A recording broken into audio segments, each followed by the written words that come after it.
afternoon. Good afternoon, and welcome to the Farmington Valley Symphony Orchestra's annual Holiday Pops. We're thrilled to be welcoming a live audience to today's performance, and a big thank you to all of our volunteers at the front of the house for making all this happen today, getting our audience in, and starting off this concert. Thank you to our volunteers at the front of the house.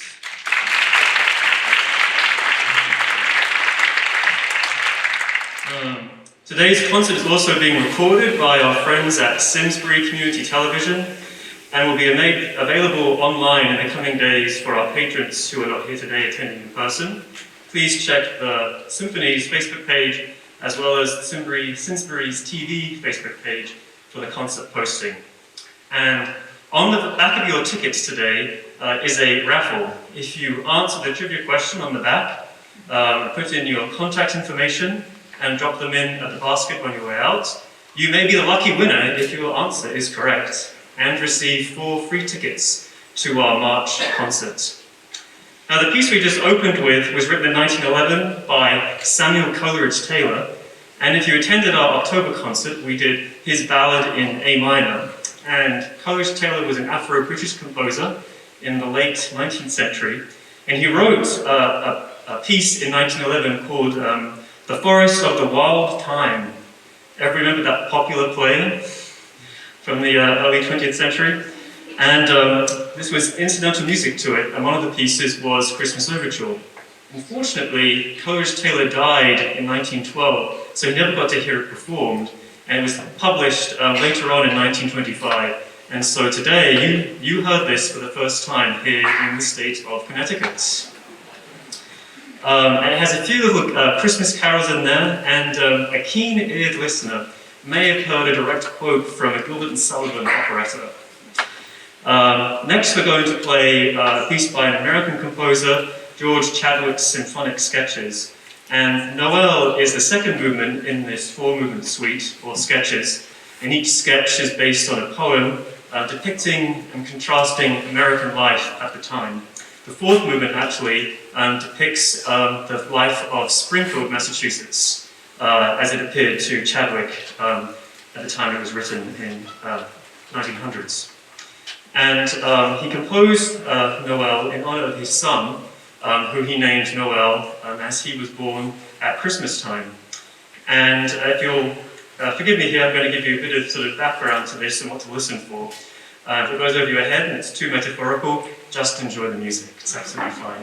So it features 3 soloists in this. The first one you'll hear is English horn, played by Peter Wortman, and that is joined with oboist Peggy Hartman. And then you'll hear our concert mistress, Mary Morrison. And the English horn represents Ida Mae Chadwick, that's Chadwick's wife, who is singing a lullaby to her son, Noel, which of course is a direct allegory to the Virgin Mary and Jesus. And the violin solo depicts the gently falling snow, which can be interpreted as the grace and the omnipresence of God. And the poem to think about as you're listening to all of this goes as follows. Through the soft, calm moonlight comes a sound. A mother lulls her babe, and all around the gentle snow lies glistening. On such a night the Virgin Mother mild in dreamless slumber wrapped the Holy Child, while angel hosts were listening.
One of the things that we all love about Christmas and the holiday season are the films that we can watch together as a family, or perhaps just tucked alone under a blanket by ourselves enjoying a cup of hot chocolate. Either is absolutely fine. I think that films are really made special though this time of year by their music and their film scores. And so the piece we're playing next, appropriately titled Christmas at the Movies, encompasses some of the most well-known holiday music, including Somewhere in My Memory by John Williams, to the Polar Express. So enjoy this potpourri of your holiday favorites.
I'm going to go back a few centuries to the time before motion pictures, and I have to announce a soloist change here.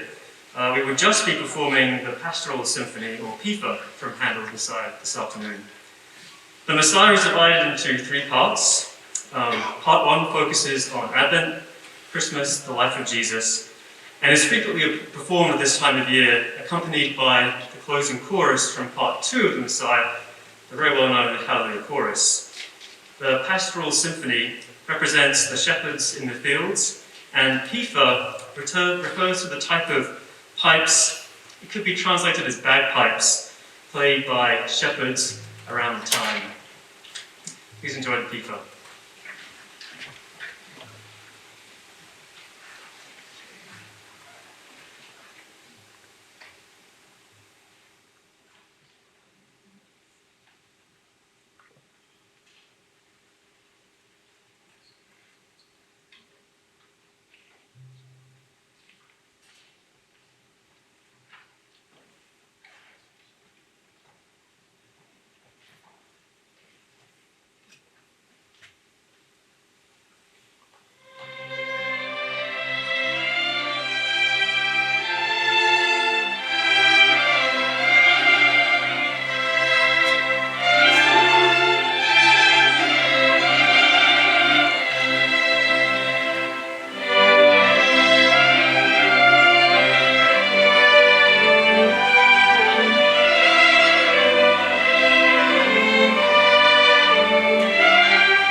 what was that bagpipe?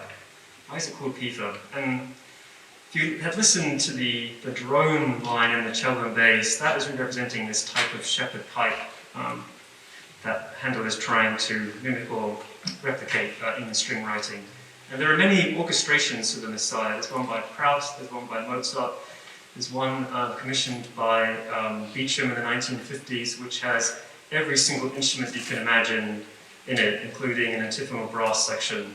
But there's something about the very sweet original string and lightly orchestrated woodwind section of the Messiah that captures the intimacy of the text. So now we jump forward another couple of centuries to something I think has become a standard of all holiday pops concert, and that would be music by Leroy Anderson, a master arranger, composer, conductor. Anderson's legacy lives on, and especially through a Christmas festival, which was commissioned by the Boston Pops in 1950, and we're performing the 1952 revision that he made to it, tweaking it every time he heard it, and this is the one that is performed the most today.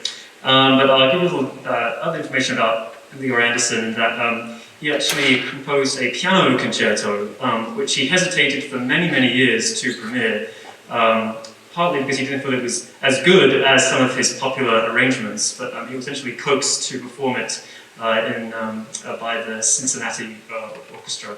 But he's most known for his popular arrangements. So please enjoy A Christmas Festival.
You don't need to be so shy.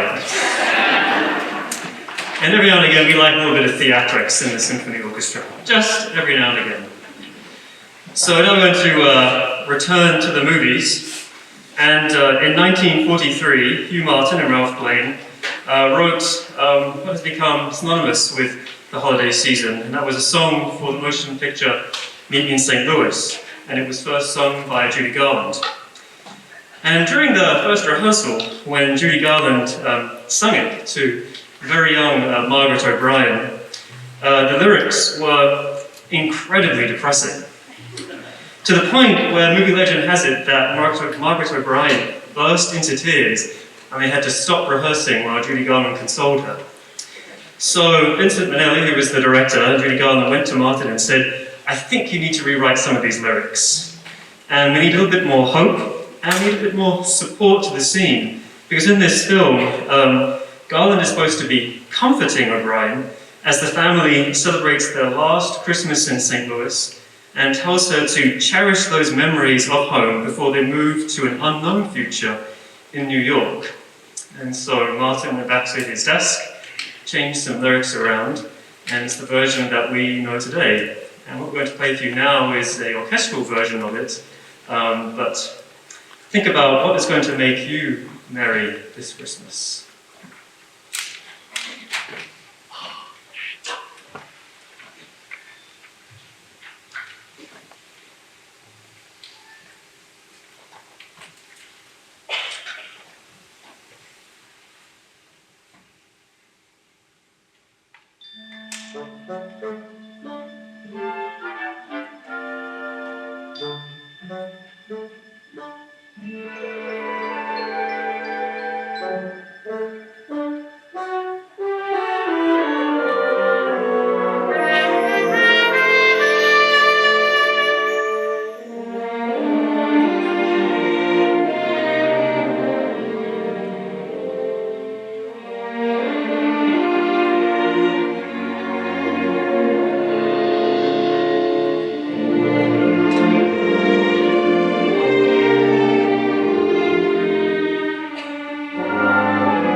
So each year we try and perform different pieces from Tchaikovsky, the Nutcracker. And usually when I get to talk to you about it, I go into the history and how it was first performed and why it was composed. But I thought perhaps I should try something different. And so I shared a rather personal story with the orchestra a few weeks ago.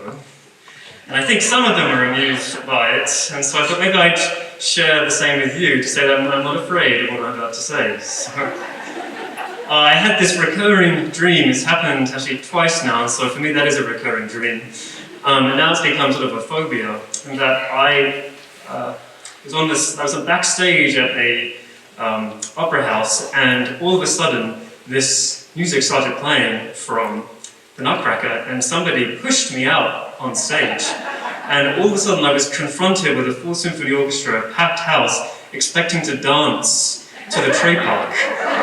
And I cannot describe to you in my dream how terrified I was, to the point where I woke up and I was hyperventilating. I was so just petrified, because being English, we are not gifted with the dance under any circumstances, let alone that of the ballet forays. So it was particularly terrifying for me, and the millennia of genetic evolution has been to be an English person, removing any sense of dance from us. So, fortunately, I haven't had the dream since, perhaps because I talked about it, but perhaps you have had it, and you are not alone, my friend, if you're out there. But please enjoy this little chestnut, the Trepak from Tchaikovsky's The Nutcracker.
And so as we mentioned, our publicity emails that went out, and today being at the concert, we've had a soloist change. And it's my pleasure to welcome Lisabeth Miller to the stage to sing O Holy Night.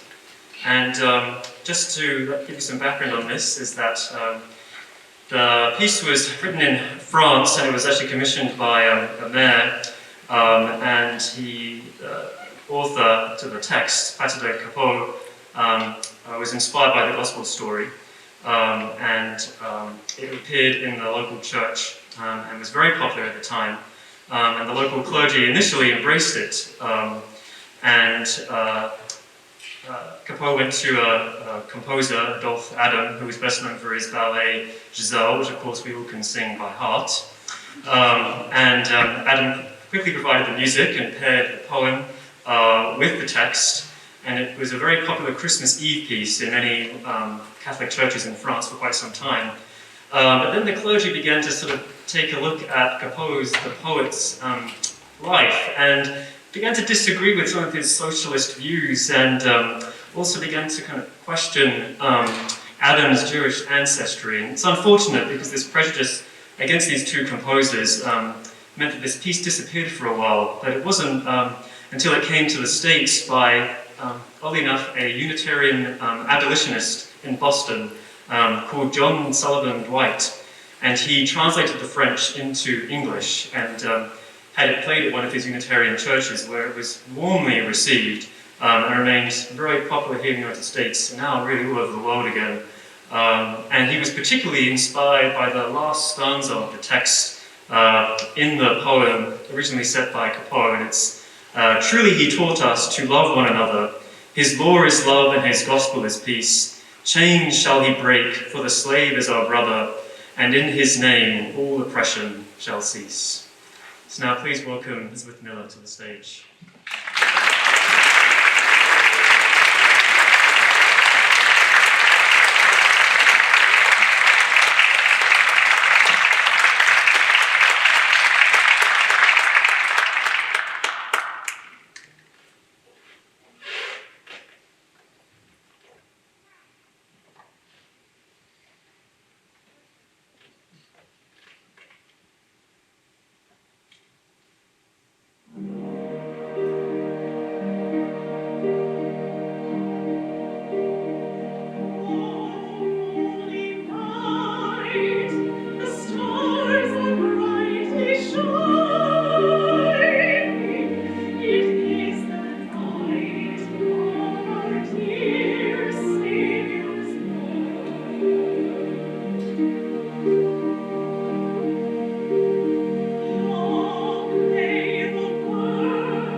His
May we think of all of our fellow statesmen in the state of Hawaii who are enjoying the first snowstorm at the moment, and perhaps they're having a sleigh ride out there.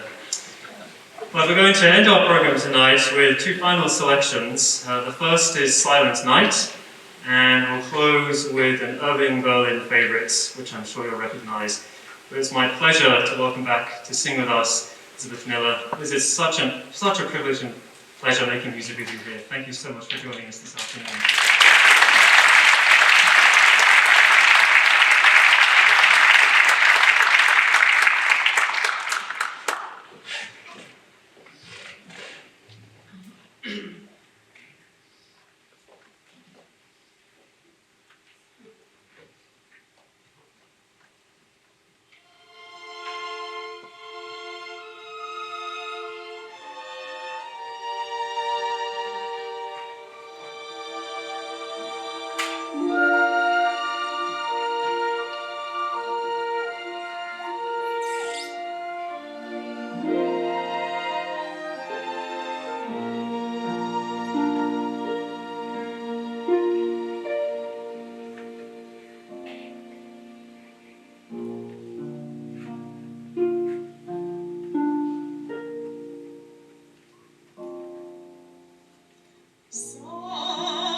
Symphony Orchestra, we wish you a very Merry Christmas, Happy New Year. Please stay safe and healthy, and we will see you in 2022. Thank you very much. Another big thank you to Lisabeth Miller.